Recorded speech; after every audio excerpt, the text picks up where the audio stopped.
2 weeks. That's all I have left. Not someday. Not after things calm down. 2 weeks. When you hear that, your mind expects panic, screaming, tears. But what surprised me most was the silence.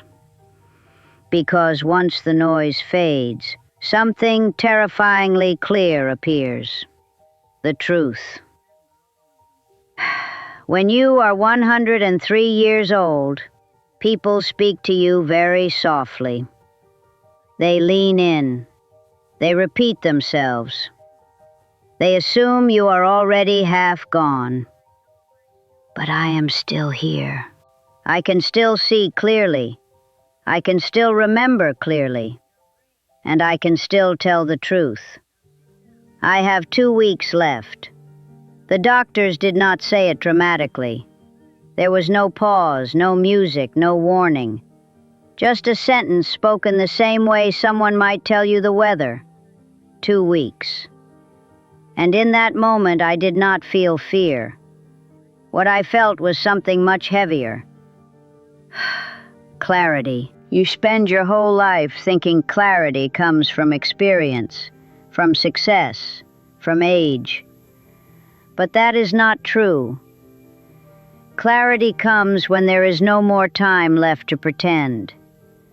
I have lived through a century, through wars that erased cities, through illnesses that emptied homes, through decades where women were expected to stay quiet and grateful.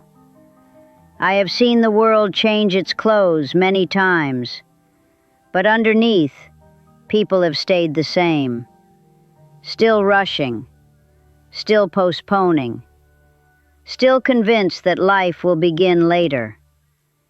When I was young, I believed that too. I believed life was something you prepared for. You prepared by working hard, by being responsible, by doing what was expected of you. Joy was something you earned after. That is what they told us. So I waited. I waited to rest. I waited to travel. I waited to speak honestly. I waited to choose myself. And waiting felt responsible. Waiting felt mature. Waiting felt safe. No one ever told me that waiting was the most dangerous thing I was doing. Because waiting does not feel like a decision. It feels like patience. But patience, when misused, quietly becomes absence. There are years of my life that feel thin now. Not empty, just light. Like they pass through my hands instead of staying with me. I cooked meals while thinking about the next task. I listened to people while already forming my reply. I held moments without realizing I was holding them. At the time, it felt normal. Only now do I understand what was happening.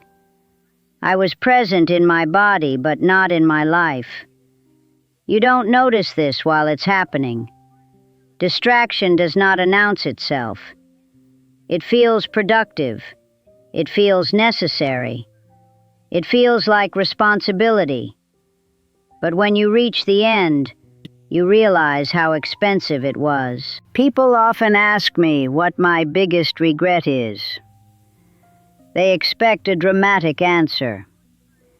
They expect me to say I should have taken more risks, or earned more, or done something extraordinary. But that is not it. My regret is much quieter. I regret how often I rushed, how often I treated ordinary days like obstacles to get through, instead of places to live inside. I regret how many times someone wanted my full attention, and I gave them only part of it. I regret how often I thought, I'll remember this later, and didn't. Memory is strange. It does not keep the things you think are important. It keeps what you feel. And the moments I feel most strongly now were not the big ones. They were small. A cup of tea cooling between my hands. A laugh that came out of nowhere. A hand reaching for mine without a reason. At the time, they felt insignificant. Now, they are what remain. I have buried almost everyone I once knew. Friends fade first, then siblings, then the great loves. Loss stretches you slowly. It teaches you something terrible and useful at the same time. That people are not permanent. And because they are not permanent, neither are moments with them. We act as if love is something we can schedule, as if presence can be postponed, as if saying tomorrow is harmless. It is not. Tomorrow is not a promise. It is an assumption. I assumed a lot in my life. I assumed I would always have another conversation, another walk, another chance to say what mattered. I assumed there would be time to fix misunderstandings, time to soften words, time to slow down. Most of the time there was, until there wasn't. That is how it happens, not all at once, quietly. One day becomes the last, and no one tells you in advance. You don't get a bell, you don't get a warning. Life does not slow its voice to prepare you. It simply moves on, and suddenly you are looking backward instead of forward. I am doing that now, looking back, not with panic, with honesty. At 103, ambition looks very small. It does not offend me anymore. I simply see it clearly. Ambition is not evil, but it is loud, and it often drowns out what is fragile and important.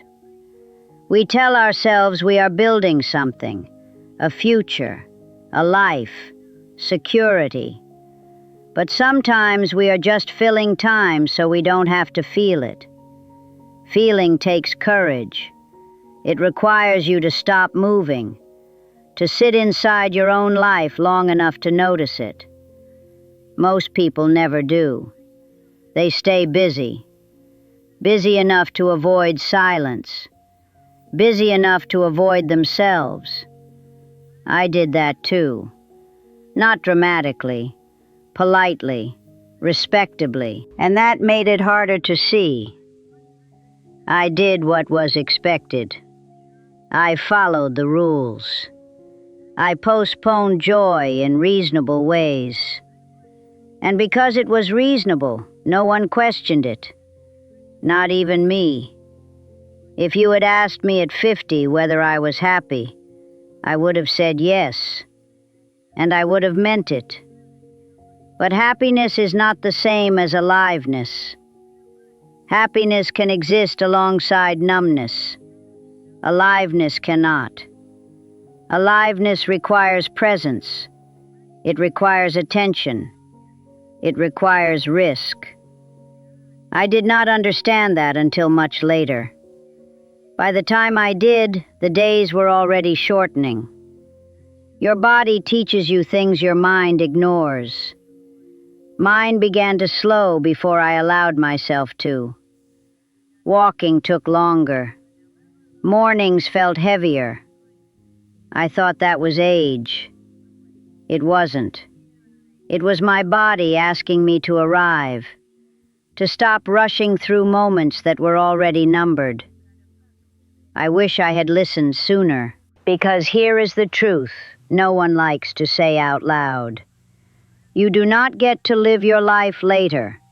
You only ever live it now. Later is an idea. Now is reality. And reality does not wait. When I sit here now, knowing my time is almost finished, I do not think about the things I accomplished. They feel distant, almost like they belong to someone else.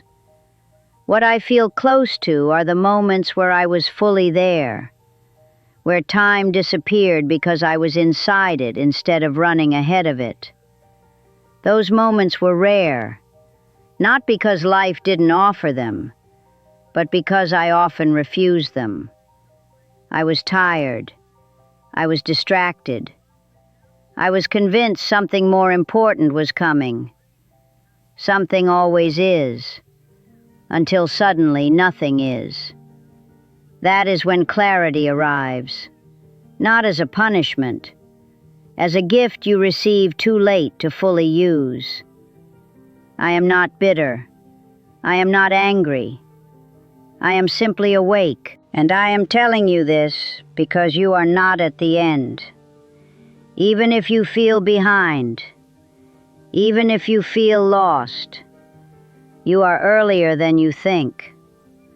Earlier enough to choose differently. Earlier enough to notice. Earlier enough to stop waiting. I used to think wisdom came from having answers.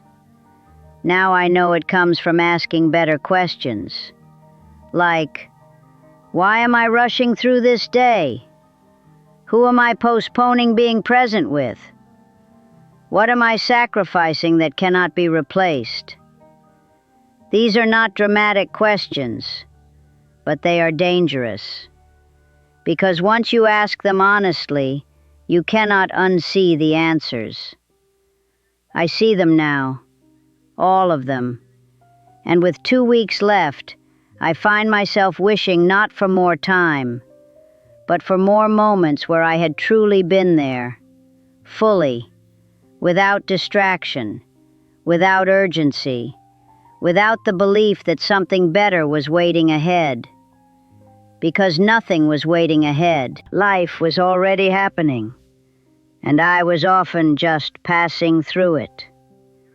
I want you to understand something important before I stop. I am not telling you to abandon responsibility.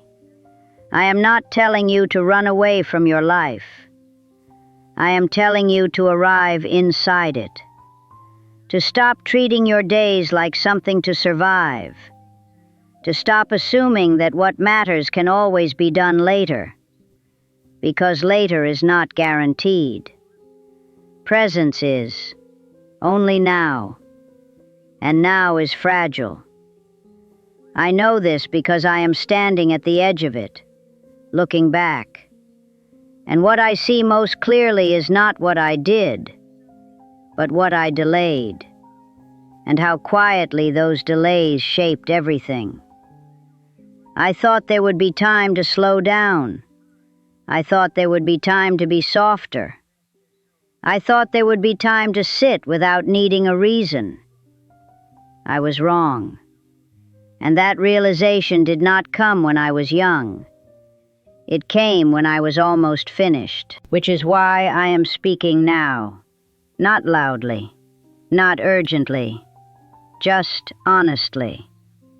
Because if there is one thing a century has taught me, it is this. Life does not ask for perfection. It asks for attention. And most people give it whatever is loudest, until it is too late to hear what was quietly calling them all along. And that is where I need to stop for now. And that quiet calling never stops. Even now, as my body grows weaker, I can still feel it. It is the same voice that spoke to me when I was young, telling me to slow down, to stay, to notice. I ignored it then because the world was loud and I thought I had time. You still hear that voice too. You just call it a feeling and move past it. Please don't. If I could step back into one ordinary day of my life, I would not choose a celebration or a milestone. I would choose a simple afternoon. I would sit without checking the clock. I would listen without planning my next sentence. I would let the moment be enough. That is what living really is. Not excitement, not achievement, enoughness. You are not behind. You are not late. You are not failing because your life does not look the way you imagined it would. Life is not something you complete. It is something you participate in. 2 weeks from now, my story will be finished, but yours is still being written, and the pen is in your hand every single day, even on the days that feel unimportant.